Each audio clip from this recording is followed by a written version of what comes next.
Poucos sabem, mas por trás do sorriso confiante e dos gols inesquecíveis, existe um menino que cresceu com raiva nos olhos e dor no peito. Um menino que foi abandonado pelo pai, ignorado pela sociedade e desacreditado pelo próprio país. Um menino que carregava nas costas não só uma mochila, mas o peso do silêncio, do preconceito e da solidão. Esse menino se chama Memphis Depay e hoje o mundo inteiro aplaude sua força. Mas antes da fama, antes da camisa 10, antes dos holofotes, existia uma história que ninguém quis ouvir. Hoje você vai conhecer.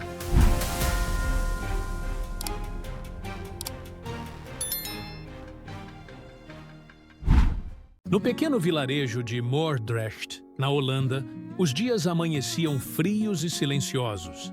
Era um lugar onde a vida seguia em linhas retas, sem sobressaltos. Exceto dentro da casa de tijolos gastos, onde vivia um menino chamado Memphis Depay. Seu nome parecia grande demais para um corpo tão miúdo, mas dentro dele já habitava um coração que carregava dores antigas. Depay nasceu em 13 de fevereiro de 1994. Seu pai, originário de Gana, partiu de casa quando ele ainda era um bebê. Abandonado pelo pai, Memphis cresceu com um vazio que nenhum brinquedo, nenhum amigo, nenhum gesto de carinho conseguia preencher. O homem que deveria ensiná-lo a andar o deixou no escuro e ele aprendeu a caminhar sozinho, tropeçando nas próprias emoções. A figura paterna tornou-se um eco doloroso, uma ausência gritante. Ele olhava pela janela enquanto outras crianças corriam até seus pais no fim do dia. Memphis, não. Sua figura de apoio era a mãe, que enfrentava jornadas exaustivas para sustentar a casa. Mas mesmo ela, cansada e emocionalmente esgotada, não conseguia dar ao filho o que ele mais precisava: afeto estável. Na escola, Memphis não era só o garoto sem pai. Era também o menino de pele escura, num ambiente majoritariamente branco. Sofria olhares tortos, piadas disfarçadas e um constante sentimento de não pertencimento. Ele não era completamente holandês, nem completamente ganês. Era um corpo em trânsito, rejeitado pelos dois mundos. Dentro de casa, a convivência com o novo companheiro da mãe trouxe ainda mais escuridão. Depay mergulhou num silêncio inquieto, onde palavras viraram escudos e sorrisos eram máscaras. Aos poucos, foi se tornando mais calado, mais retraído, mas por dentro, um vulcão crescia.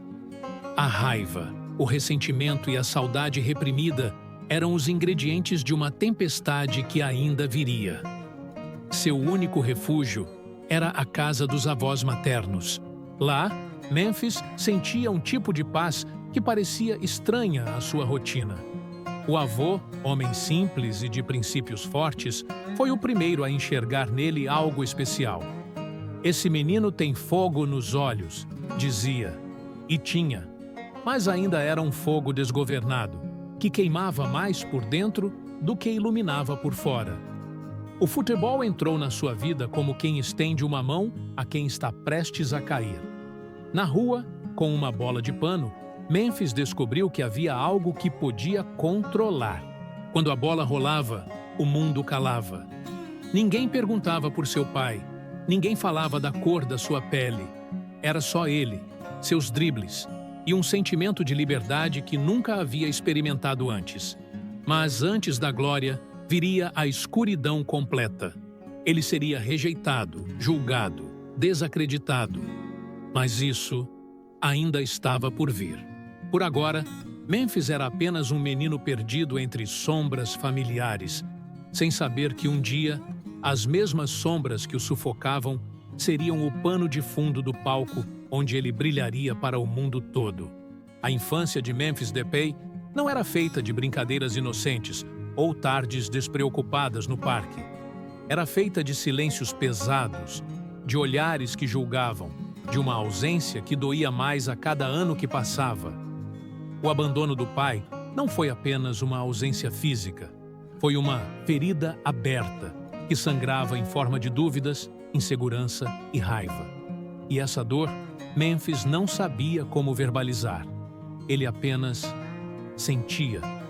Na escola, Memphis era o menino diferente, não apenas por sua cor, mas pelo jeito calado, pelo olhar sempre desconfiado e pela falta de paciência com regras que não faziam sentido num mundo que já havia sido cruel demais com ele. Professores diziam que ele era problemático. Colegas o provocavam, riam do seu cabelo, do seu nome, da sua família. O preconceito vinha sutil, mas constante, um veneno lento que foi contaminando sua autoestima. Na vizinhança, o fato de Memphis ser filho de um imigrante africano e de uma mãe holandesa pobre o colocava numa zona cinzenta. Não era aceito completamente em nenhum dos dois lados. Era como se o mundo dissesse o tempo todo: você não pertence aqui. E quando o mundo diz isso a uma criança, ela se molda para resistir, ou para se fechar. Memphis se fechou. Seus gritos não vinham pela voz, vinham pelo comportamento. Era inquieto, explosivo e muitas vezes agressivo. Era sua forma de dizer: estou aqui, alguém me veja.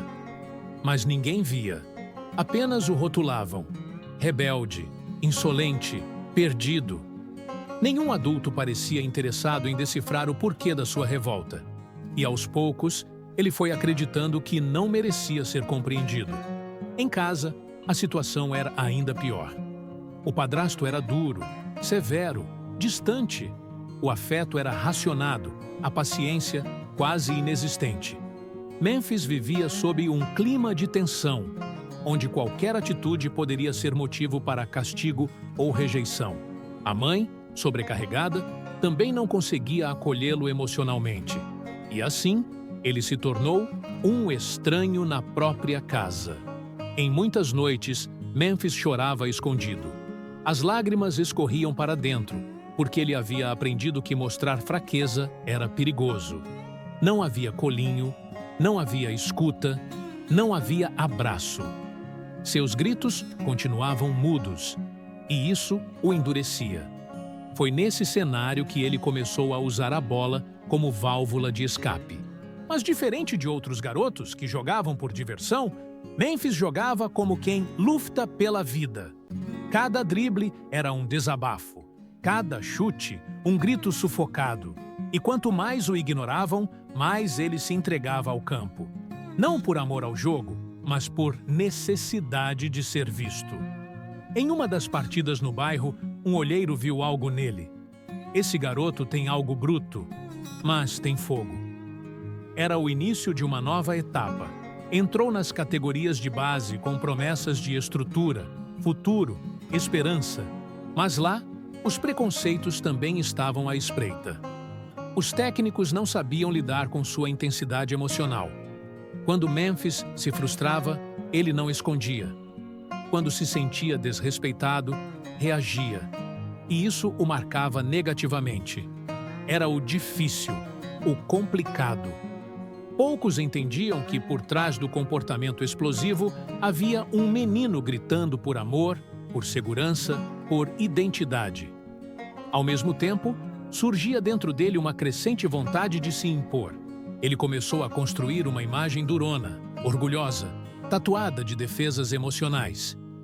Se o mundo não me ama, que tema ao menos a minha presença, parecia dizer com o olhar. Seu estilo se tornava ousado, suas atitudes desafiadoras. Era a armadura que ele vestia para sobreviver. E nesse turbilhão, Memphis encontrou algo inesperado: a música. Começou a compor letras de rap e hip-hop, canalizando dores e revoltas em rimas afiadas. A música virou um segundo campo de batalha, onde suas palavras finalmente podiam sair. Onde os gritos antes calados encontravam voz. E essa voz dizia verdades que o mundo tentou calar.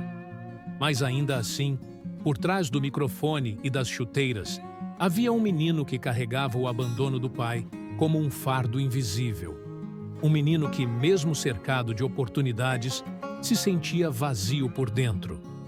Um menino que queria mais do que vencer. Queria provar que sua existência tinha valor. E esse desejo, essa fúria e essa dor seriam o combustível que o impulsionaria para onde muitos diziam que ele nunca chegaria. Mas o caminho ainda seria longo. Para muitos meninos, o futebol é apenas um passatempo, um jogo entre amigos, uma diversão entre risadas. Para Memphis Depay, não. Para ele, o futebol era abrigo, era escudo, era a ponte entre a dor e a esperança.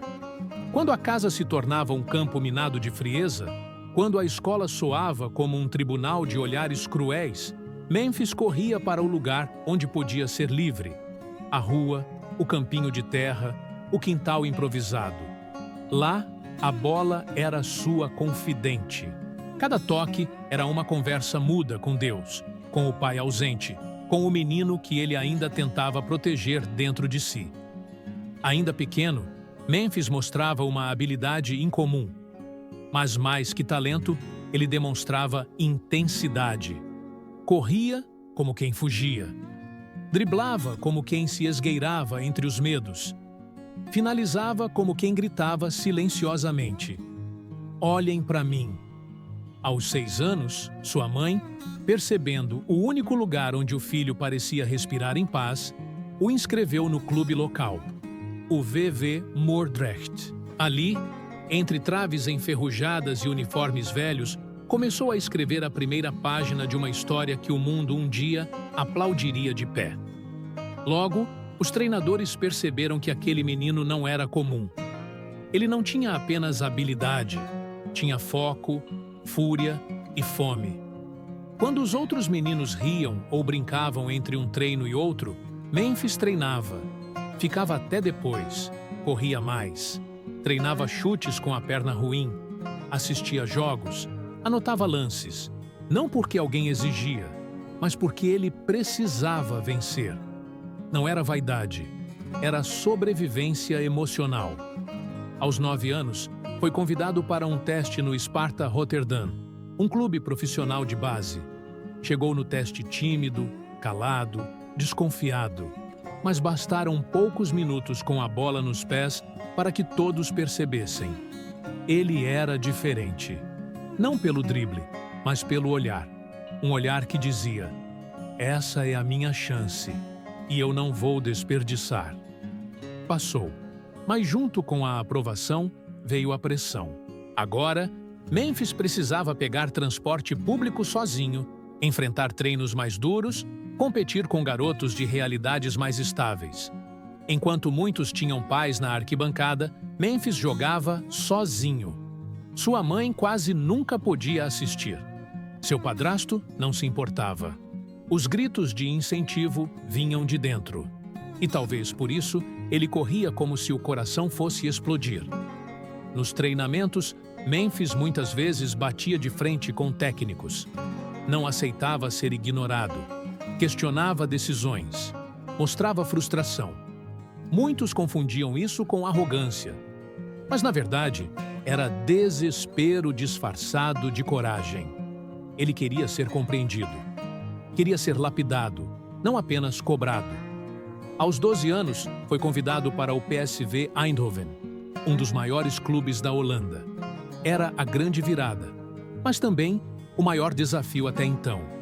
Longe de casa, morando em alojamento, cercado por estranhos e expectativas. Memphis se sentia perdido, mas não podia demonstrar. Naquela época, começou a tatuar o corpo. Cada desenho era uma cicatriz convertida em símbolo. No braço, o nome da mãe.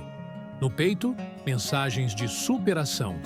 Era como se dissesse: "Se ninguém me protege, eu mesmo criarei minha armadura."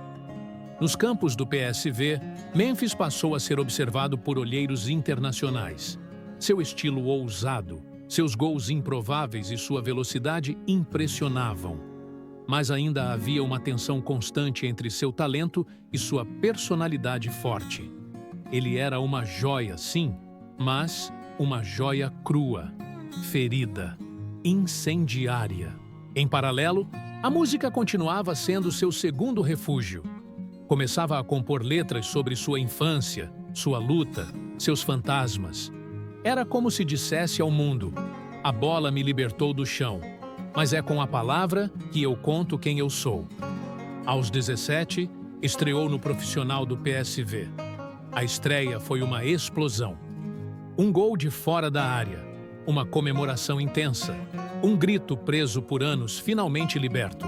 Era como se, naquele momento, Memphis dissesse ao mundo: eu existo e ninguém vai me calar. Mas ele sabia, o caminho ainda seria longo. A fama recém-chegada não apagaria as cicatrizes, apenas iluminaria as sombras. O futebol havia o salvado, mas também cobraria um preço. E o garoto que corria descalço em Moordrecht agora precisava aprender a correr entre os gigantes, sem perder a essência de quem ele era. Aos olhos do mundo, Memphis Depay era uma promessa. Um talento emergente que começava a conquistar seu espaço no futebol europeu. Mas por trás das manchetes, do brilho das chuteiras e das câmeras em sua direção, havia uma realidade muito mais densa. Ele ainda lutava para ser aceito. Após sua estreia profissional no PSV, Depay rapidamente ganhou destaque. Seus gols, dribles e comemorações chamavam a atenção. Mas junto com o reconhecimento, vieram as primeiras críticas.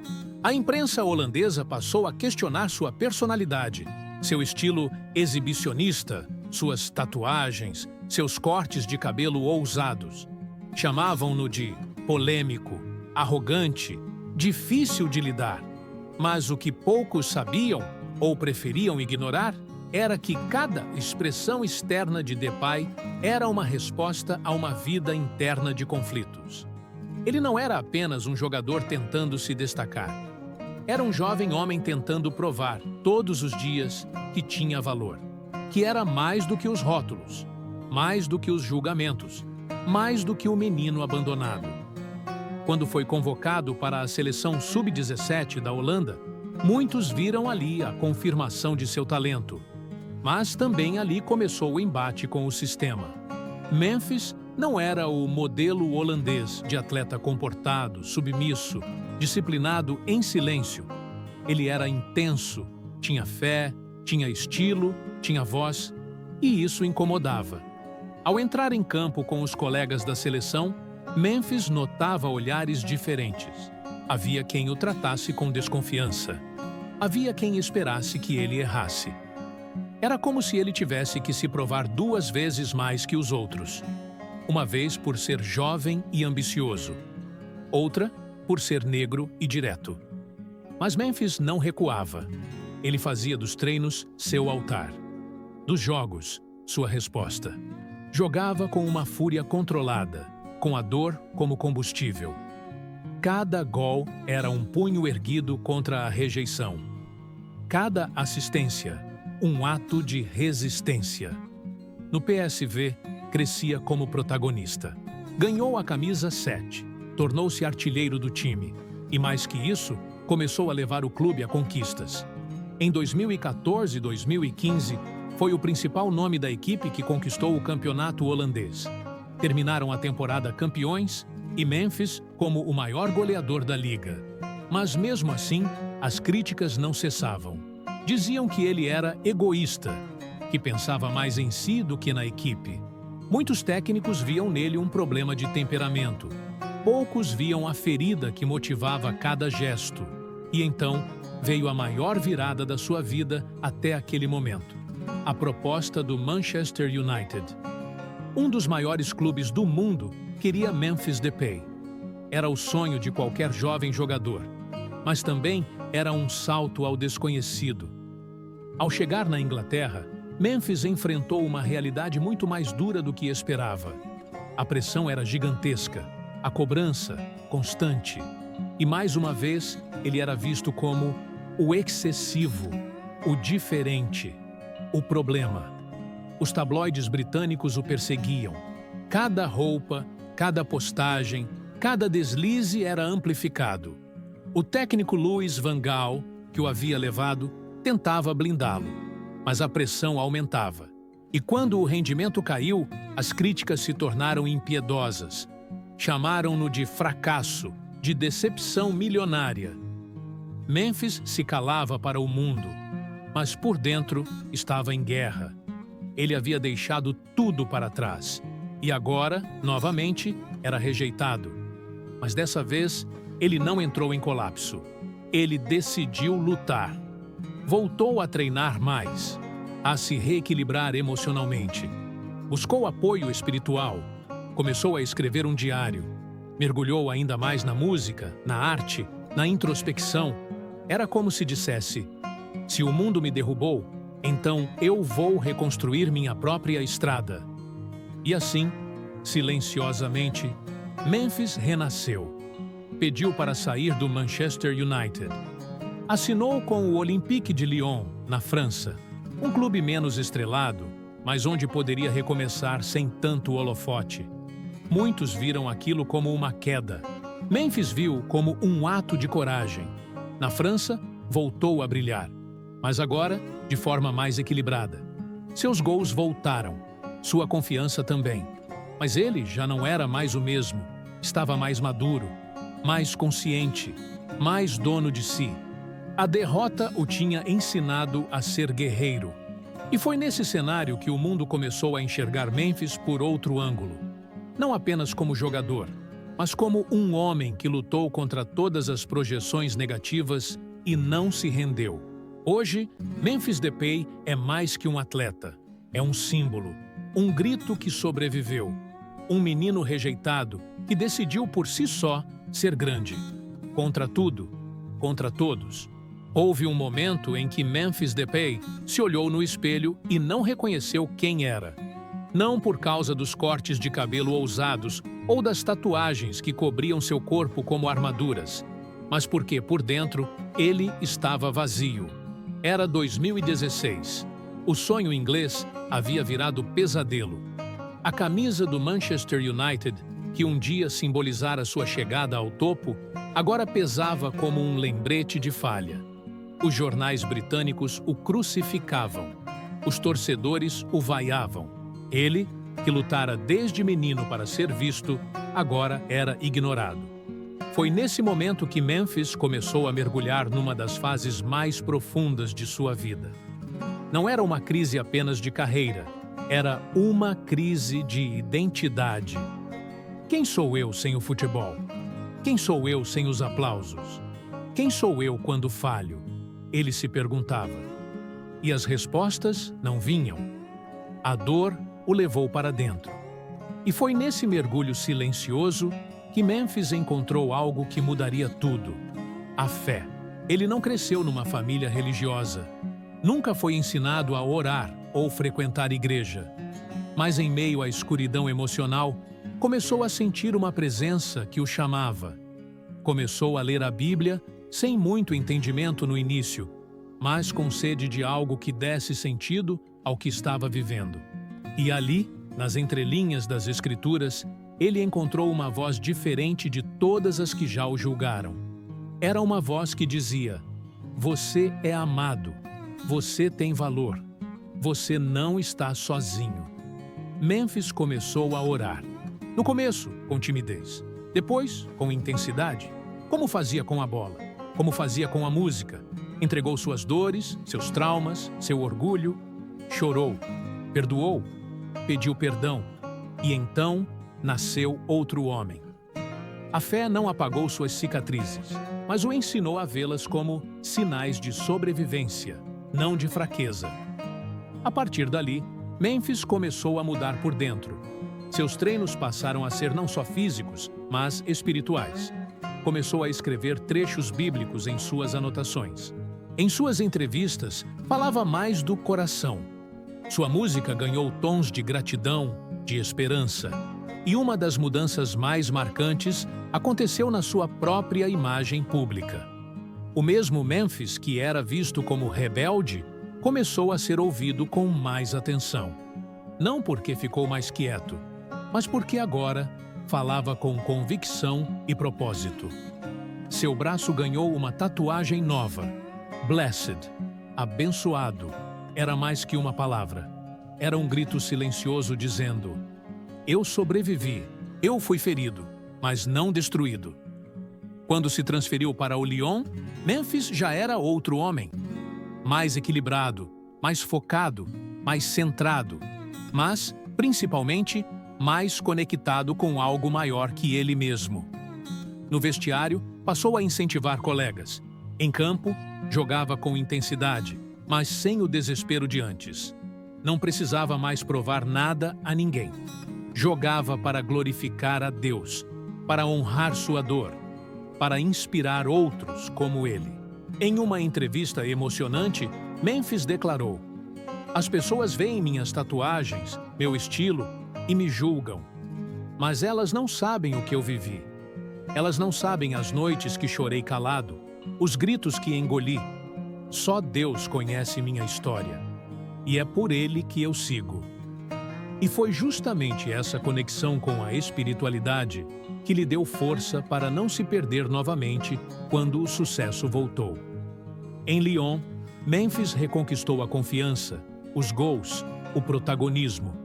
Mas agora, seu maior desejo não era ser o melhor do mundo. Era ser um instrumento de esperança para os que vivem na escuridão de onde ele saiu. Começou a fazer ações sociais discretas, a visitar jovens de comunidades carentes, a contar sua história de dor e superação. Se eu conseguir tocar a vida de um menino que esteja passando o que eu passei, já valeu a pena, dizia. E a cada gol que fazia, olhava para o céu. Não como um gesto de vaidade, mas como um sinal de gratidão. A fé lhe deu propósito, a dor, profundidade e a determinação, força para continuar, mesmo quando o mundo ainda duvidava dele. Ele já não era mais um menino ferido em busca de aceitação. Era um homem que havia encontrado sua missão. E essa missão estava apenas começando.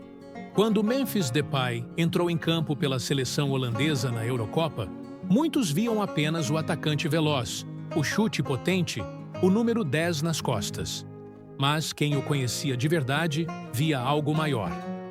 Ali estava um sobrevivente, um vencedor calado que agora escolhia falar. O menino rejeitado, o garoto sem pai, o jovem desacreditado, havia se tornado um líder dentro e fora de campo.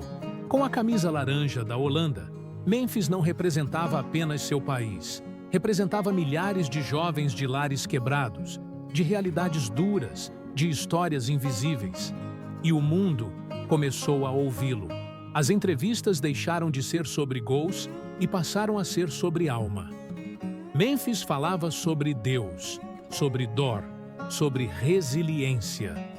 Ele usava a fama não como pedestal, mas como púlpito de transformação. Em um dos jogos mais simbólicos da Euro, após marcar um gol decisivo, ajoelhou-se, apontou para o céu e chorou. Não de euforia, mas de gratidão. A imagem correu o mundo. E ali, sem dizer uma palavra, Memphis gritou uma mensagem que muitos entenderam. Eu venci, mas nunca esqueci de onde eu vim. Suas redes sociais passaram a refletir essa fase. Publicava versículos, letras de músicas autorais com mensagens fortes e registros das ações que fazia por crianças em situação de vulnerabilidade, mas sem alarde, sem autopromoção. Porque Memphis sabia, a verdade grita no silêncio de uma vida transformada. Lançou um livro autobiográfico, não para vangloriar sua trajetória, mas para inspirar. Heart of a Lion, Coração de Leão, um título que resume sua essência. Nele, Memphis expõe suas feridas, sem vergonha.